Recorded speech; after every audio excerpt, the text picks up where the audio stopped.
On évoque parfois la classe politique. En France, on voit à peu près ce dont il s'agit. Mais il faudrait peut-être être plus précis. Qui appartient à la classe politique? Bien sûr, on trouve les élus. Les élus, pas seulement membres d'un parti, élus dans une collectivité territoriale ou au niveau de l'État, des départements, non. Il y a des élus dans les associations, dans un certain nombre d'organisations professionnelles. Donc, toutes ces personnes qui ont accepté des mandats sont dans la classe politique, sont arrangées dans la classe politique. Il y a d'autres personnes qui doivent indiscutablement être rangées dans cette catégorie. Ce sont les communicants, des professionnels tels que les journalistes par exemple, ou bien des intellectuels médiatiques. Les noms viennent immédiatement à l'esprit en France. Des artistes. En France, on pense à Coluche.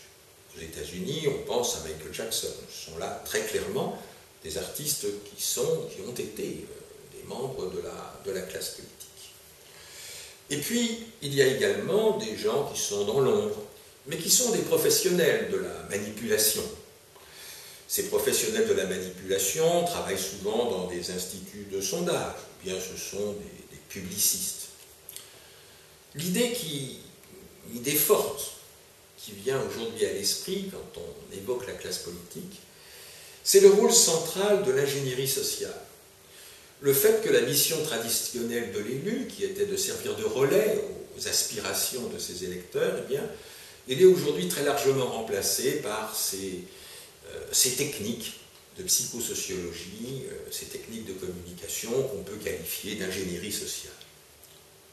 Quel est le problème? Le problème, il est lié au fait que le libéralisme rend la politique impossible. En effet, le libéralisme repose sur un égoïsme radical.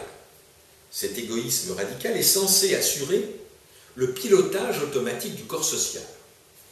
À partir de là, bien entendu, on peut s'interroger légitimement sur le fait de savoir s'il faut encore une classe politique, puisque les lois du marché sont censées réguler tout de façon parfaite. Mais en réalité, ce libéralisme produit le chaos, la guerre de tous contre tous, et l'irruption qu'on repère de plus en plus aujourd'hui de la barbarie. On voit déjà la misère qui concerne des personnes de plus en plus nombreuses dans les pays développés. Aux États-Unis, on trouve quelques 3,5 millions de personnes sans abri, qui vivent dans des habitats précaires, des tentes, des cabanes. En France, si on compte bien, ce sont quelques 10 millions de chômeurs, en regardant bien les choses, dont beaucoup de jeunes. Donc on peut dire que la classe politique, elle a clairement basculé dans le camp des dominants. Soit qu'on examine la loi Macron, qui déconstruit le code du travail et renforce l'exploitation des salariés par les employeurs, ou qu'on considère cette loi sur la surveillance, qui introduit un espionnage de masse grâce aux technologies contemporaines, espionnage de masse qui est évidemment destiné à prévenir les soulèvements populaires qui sont l'objet d'une crainte récurrente de la part des dirigeants. Alors cette classe politique, elle a tendance à nous dire « faites ce que je vous dis », mais il faut voir qu'il y a aussi quelque chose du genre « ne faites pas ce que je fais ». Faites ce que je vous dis, c'est-à-dire déconstruisez les liens traditionnels. C'est réactionnaire, les liens traditionnels. Déconstruisez la famille. C'est là aussi un lieu d'oppression. D'ailleurs, à l'école, on a tendance à évoquer très souvent la fameuse théorie du genre. Qu'est-ce que ça produit, cette théorie du genre, sur le long terme?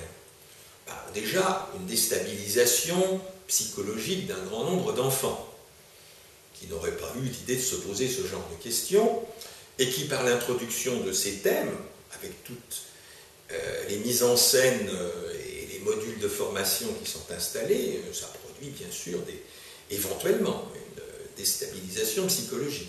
Et puis à long terme, ça décourage fortement la création de familles. Cette destruction de l'école, à travers un certain nombre de contenus de ce genre, va beaucoup plus loin, puisque avant, il y a quelques décennies de cela, le système éducatif français était un des meilleurs du monde. Il était l'objet de beaucoup d'envie, notamment de la part des anglo-saxons, qui regardaient notre école avec un peu d'envie. Aujourd'hui, après plusieurs décennies d'intervention de l'OCDE, par le canal de toute la hiérarchie administrative de l'école, eh bien, on en est venu à une école où règne l'utilitarisme, où on a évacué un certain nombre de dimensions culturelles de notre enseignement. Ça va de pair d'ailleurs avec une économie. On cherche en même temps à réduire les moyens. Aujourd'hui, qu'est-ce qui règne? Eh bien, si on suit les injonctions de la classe politique, c'est l'universalité du monde de la marchandise et du paraître. Et tout ce qui constituait les solidarités traditionnelles, eh bien, elles sont diabolisées. On dit qu'il s'agit là de manifestations communautaristes. Si on suit les injonctions de la classe politique, eh bien, on va vers la déconstruction des États et des nations, qui sont considérées comme des manifestations du populisme identitaire. Quel est l'objectif de tout ça? Eh bien, c'est de disposer d'individus totalement isolés face à la barbarie. Mais si la classe politique nous dit de faire tout un ensemble de choses, faites ce que je dis, elle se garde bien pour elle-même d'appliquer ces consignes. Au niveau international, il y a une très forte solidarité des oligarques et des politiciens, des dirigeants en général. Et cela, bien entendu, c'est fortement découragé au niveau des citoyens. On a des mafias très efficaces. On connaît certains noms. La Fondation franco-américaine, le Club de Bilderberg, les médias en ont parlé. Mais il y en a d'autres qui sont beaucoup moins connus et qui fonctionnent. Partout au sein de la classe politique règne le népotisme. Et dans les situations où on a un petit peu de mal à trouver un emploi, c'est extrêmement pratique. On a une classe politique qui est très atlantiste et qui est solidaire avec les exploiteurs pour tondre les moutons que nous sommes. On peut parler des PCV, alors bon, ça évoque l'ancienne téléphonie. En fait, il s'agit de politiciens cosmopolites vassalisés, qui sont destinés justement à contribuer à la démolition des références nationales et territoriales.